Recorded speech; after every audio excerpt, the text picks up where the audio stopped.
জনাব আল মুজাহিদ মল্লিক ভাই আপনাদের সামনে বক্তব্য নিয়ে আসছেন। বিসমিল্লাহির রহমানির রহিম। আজকে পেঁচালি গ্রামের দুটি রাস্তা গ্রামের দুটি রাস্তা উদ্বোধন সম্মানিত সভাপতি উপস্থিত আছেন শ্যামপুর গ্রাম ও সোনারগাঁ থানার আমার নেতৃবৃন্দ এবং উপস্থিত আছেন এখানে কায়না গ্রামের মুরব্বী ও ভাইয়েরা।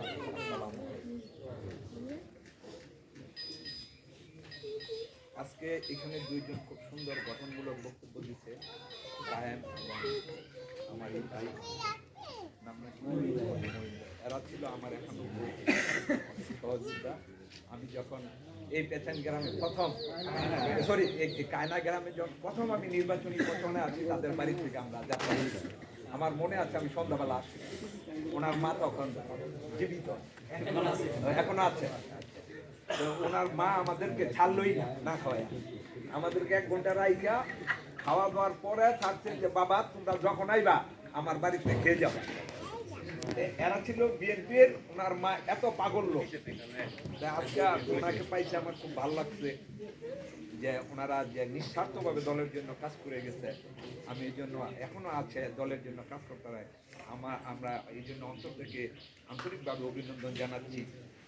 আজকে দেখেন যে আমরা জানেন একটা পট পরিবর্তনের পর আমার নেতারা বলে গেছে 17 বর্ষ যে আমরা কি কষ্টের দিন আমাদের গেছে, এটা আমার নেতা কর্মীরা ভালো জানেন। অনেকেই রাত্রে ঘুমাইতে পারে নাই, থাকতে পারে নাই, বউর সাথে সন্তানদের সাথে 1 মাস 1.5 মাসও দেখা করতে পারে নাই। এই দৃশ্য আমাদেরকে দেখতে হচ্ছে, আমরা দেখেছি। আমার মতো লোক এই সোনারগাঁও কেউ বলতে পারবে না আমি কারো কোনো ক্ষতি করেছি। আমার মতো লোক ব্যবসা প্রতিষ্ঠানে 2 মাস আসতে পারে, আজকে ঢুকতেই দেয়। আজকে এই নির্যাতিত আমাদের সব নেতা কর্মীরা এবং সমর্থক আজকে এই সুন্দর একটা পথ পরিবর্তনের পরে আজকে যেই দেশটা আগাইতে চাইতেছে, আবার একটা পক্ষ বাধাগ্রস্ত করার জন্য কন্টিনিউ চেষ্টা করে। এখানে আমাদেরও একটু সমস্যা আছে। আমি আমার নেতা কর্মীদের কাছে একটা অনুরোধ করবো যে তাদেরকে যদি আপনারা রাস্তা কইরা দেন কিছু লোকে, তাইলে তো আমরা ভালো ভালো পারবো। আমাদেরকে তারা যেন রাস্তাটা না তৈরি করতে পারে, এটাকে সবাইকে সজাগ থাকতে হবে। এখন আমি এখানে বক্তব্য দিয়ে গেলাম, আমার নেতা কর্মীরা যদি ওদের সাথে জড়ায় তো আমি কি পারবো না? আগে হইতে হইব যে কায়না গ্রামের যারা বক্তব্য দিয়ে গেছেন তারা যদি সোচ্চার হয়, সহযোগিতা আমরা সর্বাত্মক করব। এই ব্যাপারে 100% আপনারা নিশ্চিত থাকেন, কোন রকম আমরা ছাড় দিব না।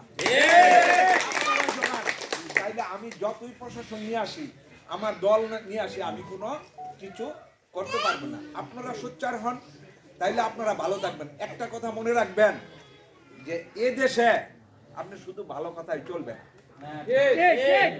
কখনই চলবে না যে আপনি দুর্বল। এই জিনিসটাকে কখনই প্রশ্রয় দিবেন না। আমরা আপনাদের পাশে, আমাকে ফোন দিবেন, আমার নাম্বার নিয়ে নিবেন, যখনই সমস্যা হবে আমাকে জানাবেন, আমি 1 ঘন্টার মধ্যে ওদের ব্যবস্থা নিব। আমি কিছু কথা বলি যে আমি গত টার্মে যখন আমাকে এই সোনারগাঁ 1 নং সভাপতি বানায় এবং সভাপতি বানায়, তখন আর আমি রাজনীতিতে বললাম যে ভাই আমাকে একটা পদে রাখেন। মান্নান ভাই আমি বললাম আমি আর ওইভাবে রাজনীতিটা করতে ইচ্ছুক না, আমি ব্যবসা বাণিজ্য করি, আমার জন্য অনেক কষ্ট হয়ে যাচ্ছে। তো পরে উনি ডাইকা পার্সোনাল রুমে নিয়ে আমার সাথে আধা ঘন্টা কথা বললো যে ভাই আপনি সুখের দিনে রাজনীতিতে ছেড়ে দিবেন, হয়তো 2 বছর আর 5 বছর আমরা কষ্ট করবো, দিন কিন্তু আসবে। তো মান্নান ভাই আমি বুঝাইতে পারলাম না। এর মধ্যে আমাদের এই সব ছেলেপেলেরা সেক্রেটারি নিয়ে সোনারগাঁ থানারা ফাইট দিল এবং মোটামুটি কনফার্ম হয়ে গেছে। পরে আমি সম্মতি দেই নাই।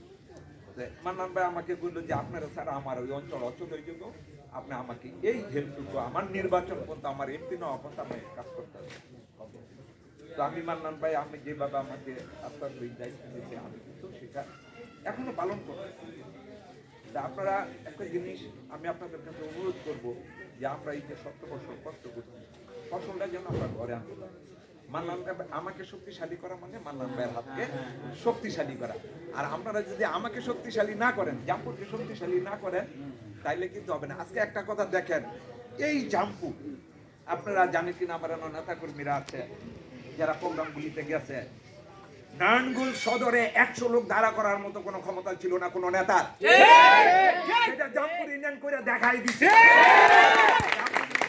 200, 300, 500 ছেলে, 1000 ছেলে ঢুকছে, ফতুল্লার মতো জায়গা থেকে 100 লোক আসে নাই।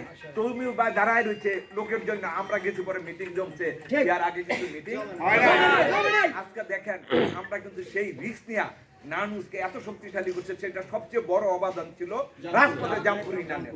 তারপরে অন্যান্য কাশপুর আসছে, সাদিপুর আসছে, নোয়াগাঁও আসছে, আস্তে পর্যায়ক্রমে তারা আমাদের সাথে অ্যাড হয়েছে।